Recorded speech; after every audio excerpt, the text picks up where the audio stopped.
Very good morning दोस्तों। मैं Sandeep Gupta Nalanda academy के इस यूट्यूब चैनल पर आपका बहुत बहुत स्वागत करता हूं। आज हम आपके लिए लेकर आए हैं 1500 एमसी की सीरीज का अगला पार्ट, जिसमें हम नगर पालिका यानी कि म्यूनसिपैलिटी से संबंधित जितने भी क्वेश्चन बन सकते हैं उन्हें इस वीडियो में डिस्कस करेंगे और हर एक क्वेश्चन से संबंधित जानकारी भी मैं आपको इसी में प्रोवाइड कराऊंगा।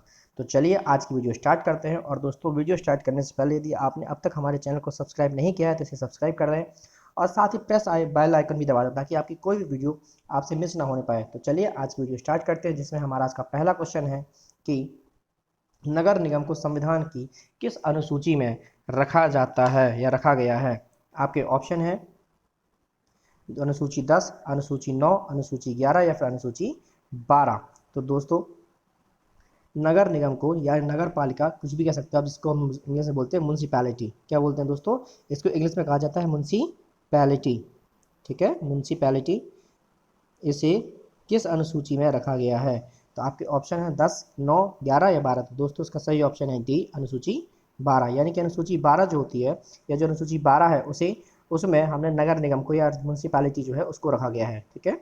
और जैसे कि मैंने आपको कल बताया था कि संविधान जब बना तो उसमें 8 अनुसूची थी बात, लेकिन आज वर्तमान में 12 अनुसूचियां हैं।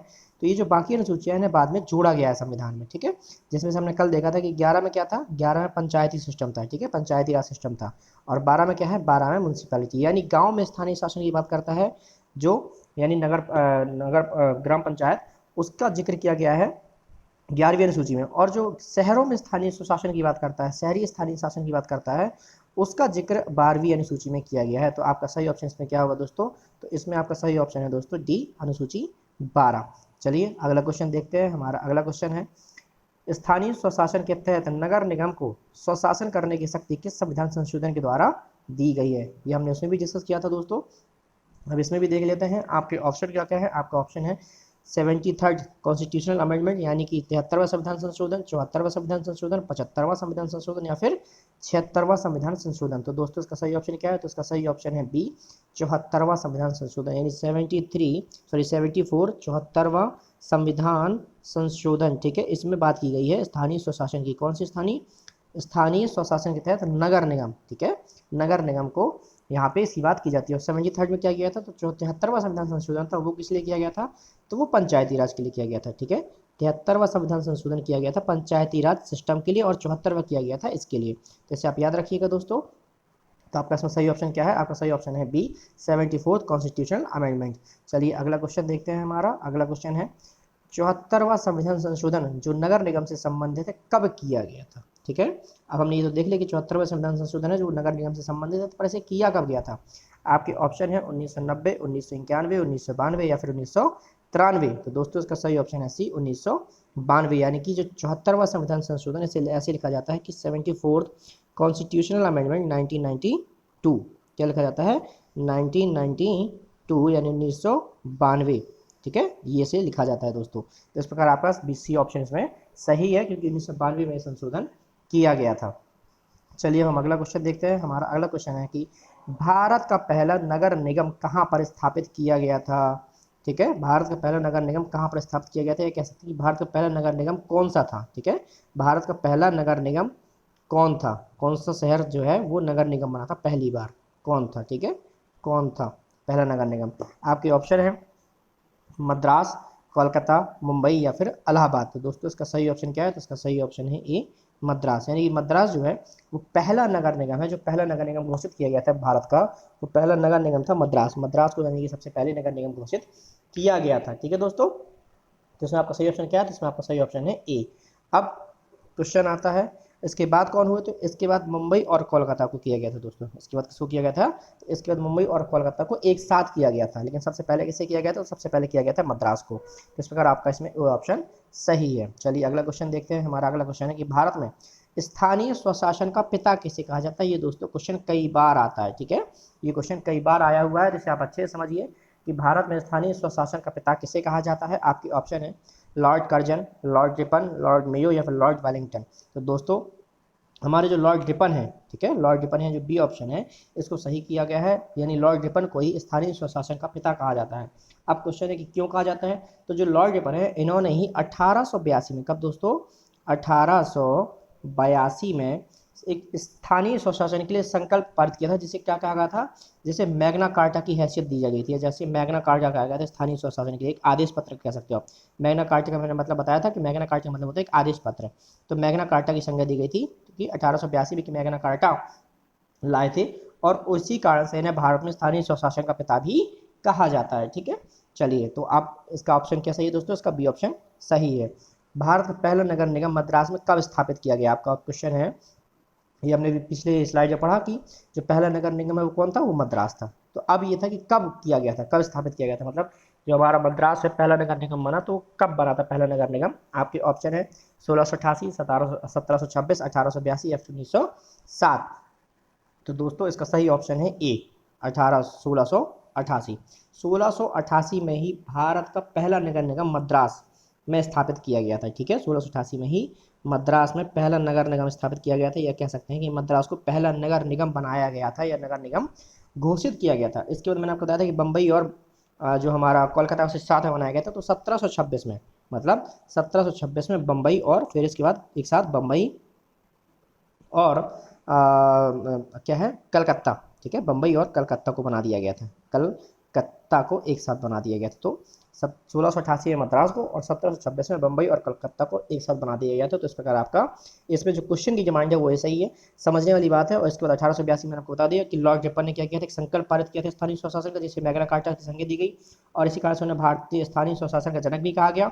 और 1907 में क्या हुआ, तो 1907 में फिर रॉयल कमीशन ऑन डिसेंट्रलाइजेशन की नियुक्ति हुई थी 1907 में। ठीक है, जिसने 1909 में अपनी रिपोर्ट सौंपी, और इस आयोग के जो अध्यक्ष थे वो थे हॉब हाउस।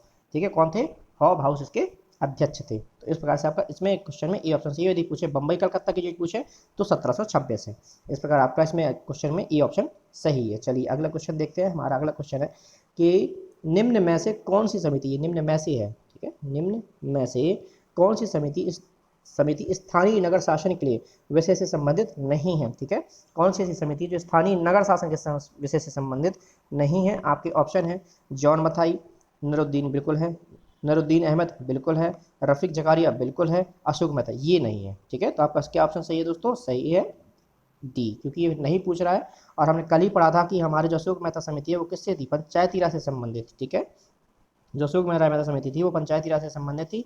तो इस प्रकार हमारे इसमें डी ऑप्शन सही है, क्योंकि ये स्थानीय नगरीय प्रशासन या नगरीय स्वशासन से संबंधित नहीं, बल्कि ये पंचायती राज या ग्रामीण स्वशासन से संबंधित है। देखिए दो प्रकार की चीज़ होती है ना, एक होता है ग्रामीण स्वशासन, एक है स्थानीय नगरीय स्वशासन। ठीक है, एक है ग्रामीण स्वशासन, एक है स्थानीय स्वशासन, एक शहरी स्थानीय स्वशासन।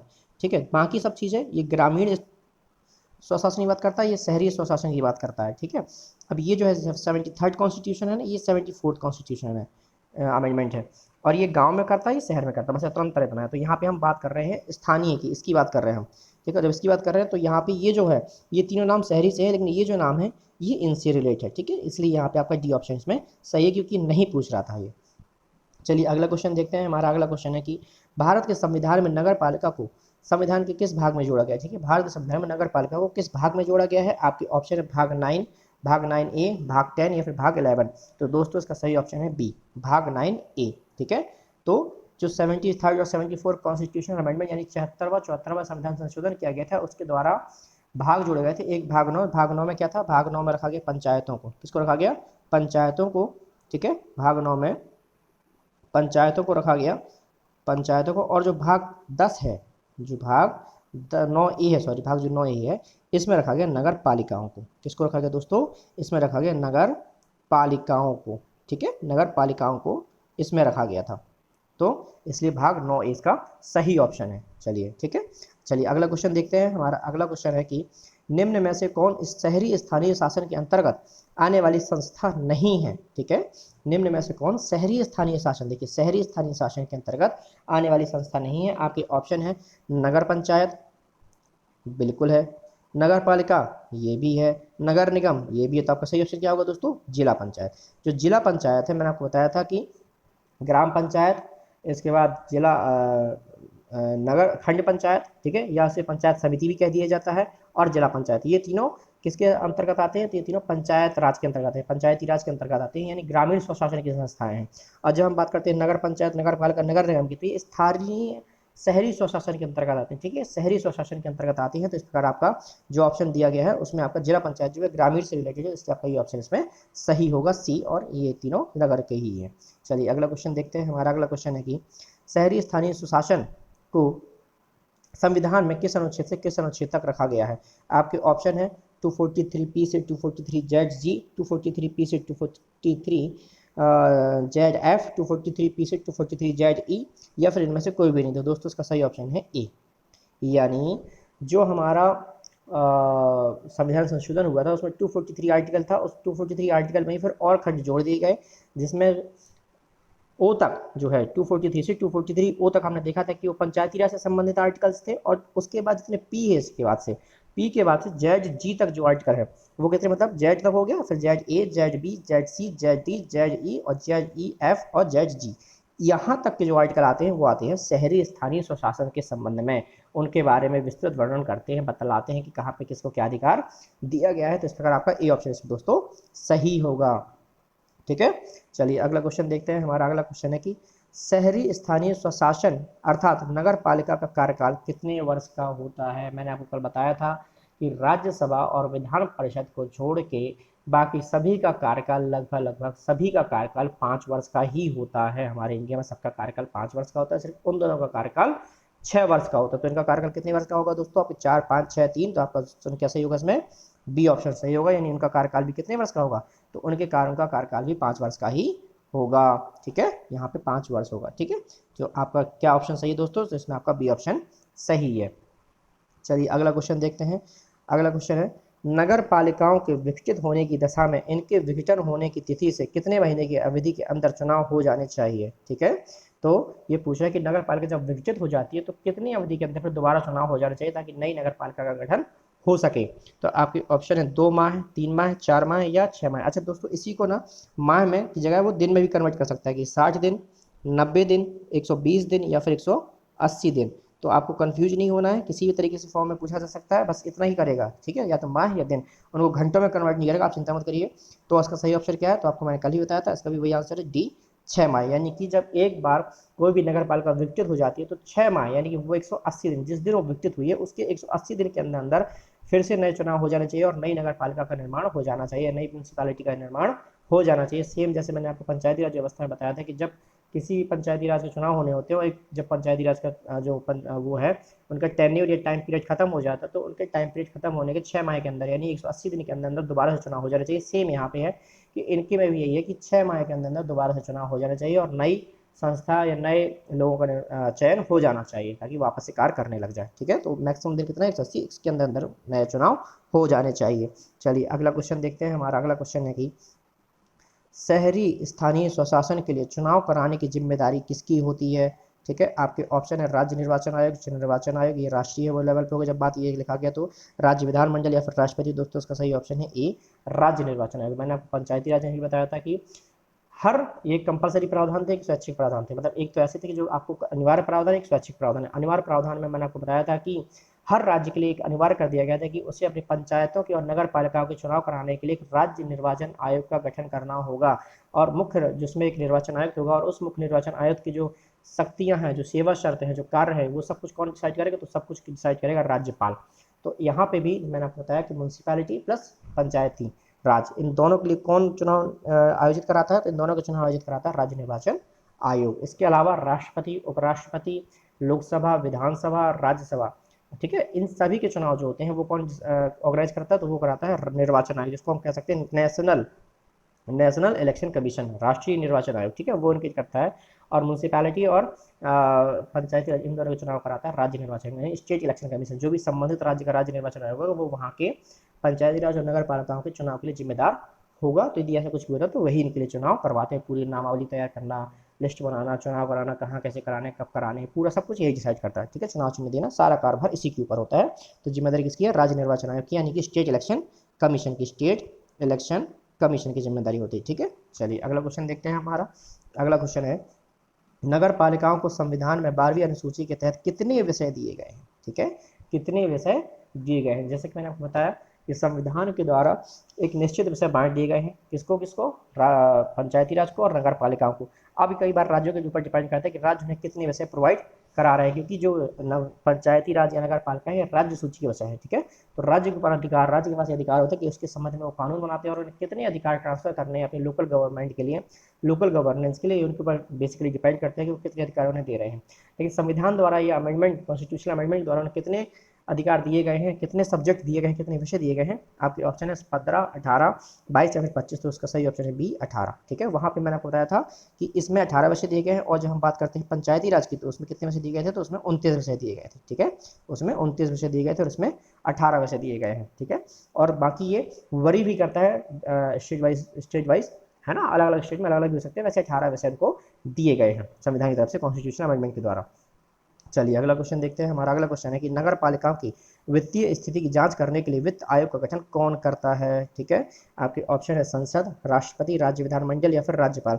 तो मैंने आपको लास्ट में भी बताया था कल की वीडियो में भी कि इनके लिए जितने भी राज्य जो वित्त आयोग होता है, और राज्य वित्त आयोग का गठन कौन करता है, सॉरी राज्य वित्त नहीं, वित्त आयोग का गठन कौन करता है, तो वित्त आयोग का गठन करता है राष्ट्रपति, ठीक है। एक राज्य वित्त आयोग भी होता है जो राज्य के लिए काम करता है, लेकिन अभी जो हम नेशनल फाइनेंस कमीशन की बात कर रहे हैं तो उसकी जो गठन है उसका गठन करता है हमारे राष्ट्रपति या प्रेसिडेंट ऑफ इंडिया जो है उसका गठन करते हैं। और वही फिर रिकमेंड करता है कि सेंटर में से कितना पैसा राज्यों को मिलना चाहिए और राज्य कितना पैसा फिर अपनी लोकल गवर्नमेंट को अच्छा बनाने के लिए, सुशासन को अच्छा करने के लिए उन्हें खर्च करना चाहिए। ये सारा कुछ फिर वो डिसाइड करते हैं और उसमें कुछ वो अपने रिकमेंड करते हैं, ठीक है। तो इस प्रकार उनका निर्माण कौन करता है, तो उसका गठन करता है हमारा राष्ट्रपति।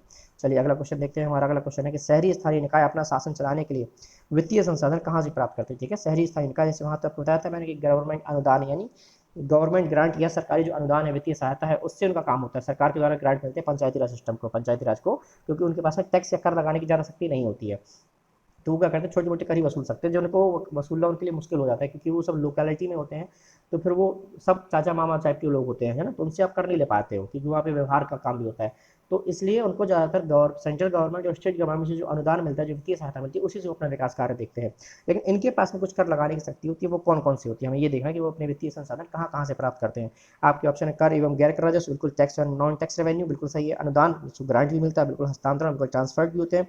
कर्ज, ये कर्ज भी ले सकते हैं, बिल्कुल ये भी सही। तो आपका ऑप्शन क्या सही हुआ दोस्तों, आपका सही हुआ ऑप्शन ई, यानी कि ये इन सभी तरीकों से अपनी वित्तीय संसाधन प्राप्त करती हैं। यानी जो ये स्थानीय शहरी निकाय है, ये अपना स्वशासन या अपना शासन चलाने के लिए इन सभी साधनों से अपनी वित्तीय सहायता या वित्तीय सोर्स प्रदान करते हैं, स्रोत प्राप्त होते हैं इनको, ठीक है। तो आपका ऑप्शन सही होगा ई, यानी कि उपरोक्त सभी। चलिए अगला क्वेश्चन देखते हैं। हमारा अगला क्वेश्चन है कि शहरी स्थानीय प्रशासन के अंतर्गत मध्य प्रदेश में कौन कौन सी संस्थाएं होती हैं, मध्य प्रदेश में कौन कौन सी संस्थाएं हैं। आपके ऑप्शन है नगर पंचायत, नगर पालिका, नगर निगम या फिर उपरोक्त सभी। तो दोस्तों हमारे यहाँ नगर पंचायत भी है, नगर पालिका भी है, नगर निगम भी है। हमारे यहाँ मतलब यही तीनों होती हैं, ठीक है। कौन कौन सी होती है, इसको कई बार नगर पालिका परिषद भी कह जाते हैं, कई कई बार क्या कहते हैं, नगर पालिका परिषद भी कह देते हैं, ठीक है। तो आपको कन्फ्यूज नहीं होना है, इसी को नगर पालिका परिषद भी कह देते हैं। जैसे आप यूपी में जाएंगे तो वहाँ पे नगर पालिका परिषद कहा जाता है, या नगर परिषद भी कह दिया तो यही है ना, ये वाला, ये वाला, इसी को कई बार नगर परिषद भी कह दिया जाता है। तो नगर पंचायत, नगर पालिका या नगर परिषद या नगर पालिका परिषद भी कह देते हैं, और नगर निगम, ठीक है। ये सबसे छोटे लेवल पे होती है, ये मीडियम लेवल पे होती है, और जो बड़े बड़े शहर होते हैं वहाँ पे नगर निगम होती है, जैसे इंदौर, भोपाल, उज्जैन, यहाँ पे नगर निगम होते हैं, ठीक है। तो आपका ऑप्शन क्या सही होगा दोस्तों, उपरोक्त सभी, यानी कि उपरोक्त सभी आपका जो इसमें डी ऑप्शन है वो इसका सही आंसर होगा। चलिए अगला क्वेश्चन देखते हैं। हमारा अगला क्वेश्चन है कि शहरी स्थानीय संस्थाओं के लिए सीटों का आरक्षण संविधान के किस अनुच्छेद में वर्णित है, ठीक है। मतलब शहरी स्थानीय संस्थाओं के लिए जो सीटों का आरक्षण किया जाता है वो अनुच्छेद किस अनुच्छेद में वर्णित है। आपका ऑप्शन है 243 यानी 243 243 243 243 तो इसका सही ऑप्शन है दोस्तों ए, 243 यानी मैंने अभी आपको बताया था कि 243 से लेकर 243 तक इनके बारे में वर्णन किया गया है, जिसमें से 243 में क्या बात बताई गई है, तो 243 में इन संस्थाओं के लिए सीटों का जो आरक्षण है उसकी बात यहाँ पे कही गई है। चलिए अगला क्वेश्चन देखते हैं। हमारा अगला क्वेश्चन है कि शहरी स्थानीय संस्थाओं में महिलाओं के लिए कितने % सीटें आरक्षित होती हैं, ठीक है। कितने % सीटें आरक्षित होती हैं, आपका ऑप्शन है 1/3, 1/2, 1/4, 1/5। तो आपका सही ऑप्शन दोस्तों 1/3, यानी कि सेम ग्राम पंचायत जैसे यहाँ पे भी महिलाओं के लिए कितनी सीटें आरक्षित की गई हैं, कम से कम 1/3 सीटें कम से कम आरक्षित की गई हैं। यानी कि यदि टोटल 100 सीटें हैं तो 100, यदि टोटल 100 सीटें हैं तो 100 में से 33 सीटें किसके लिए आरक्षित होगी, तो 33 सीटें महिलाओं के लिए आरक्षित होंगी ही होंगी।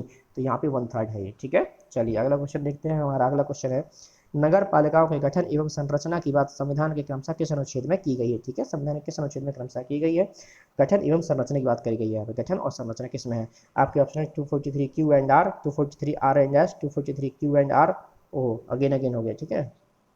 तो इसको आप क्यू एंड पी मान लीजिए, और 243 क्यू एन एस। तो इसका सही ऑप्शन क्या है दोस्तों? तो इसका सही ऑप्शन है ए, क्यू 243 क्यू और आर, यानी 243 क्यू में गठन की बात की गई है और 243 आर में जो है वो संरचना की बात की गई है। ठीक है, इसमें क्या है? इसमें गठन है, इसमें है गठन, और इसमें जो है वो क्या है? इसमें है संरचना। तो इस प्रकार की बात की गई है। ठीक है दोस्तों, चलिए अगला क्वेश्चन देखते हैं। हमारा अगला क्वेश्चन है, नगर पालिकाओं के लिए करारोपण की शक्ति किस अनुच्छेद में वर्णित है? यानी करारोपण की जो शक्ति है, जो उन्हें कर लगाने की शक्ति दी गई है, जो मैंने आपको बताया कि 4-5 तरीके से कर गैर कर, रेवेन्यू, अनुदान, कार्य हस्तांतरण, सब तरीके से वसूलती, ये किस में वर्णित है? ठीक है, किस अनुच्छेद में दी गई है? आपके ऑप्शन है 243X, 243Y, 243Z, 243V। तो उसका सही ऑप्शन है दोस्तों ए, 243X जो है, यानी एक्स में इस अनुच्छेद में उनके करारोपण की शक्ति के बारे में बतलाया गया है। ठीक है, तो इस प्रकार आपका ई ऑप्शन सही है। तो दोस्तों इस प्रकार हमने हमारा ये चैप्टर भी खत्म कर लिया जो नगर पालिकाओं से संबंधित है, जिसको म्यूनसिपैलिटी कहते हैं। इसमें जितने भी क्वेश्चन बन सकते थे हम हर एक क्वेश्चन को इसमें डिस्कस कर चुके हैं,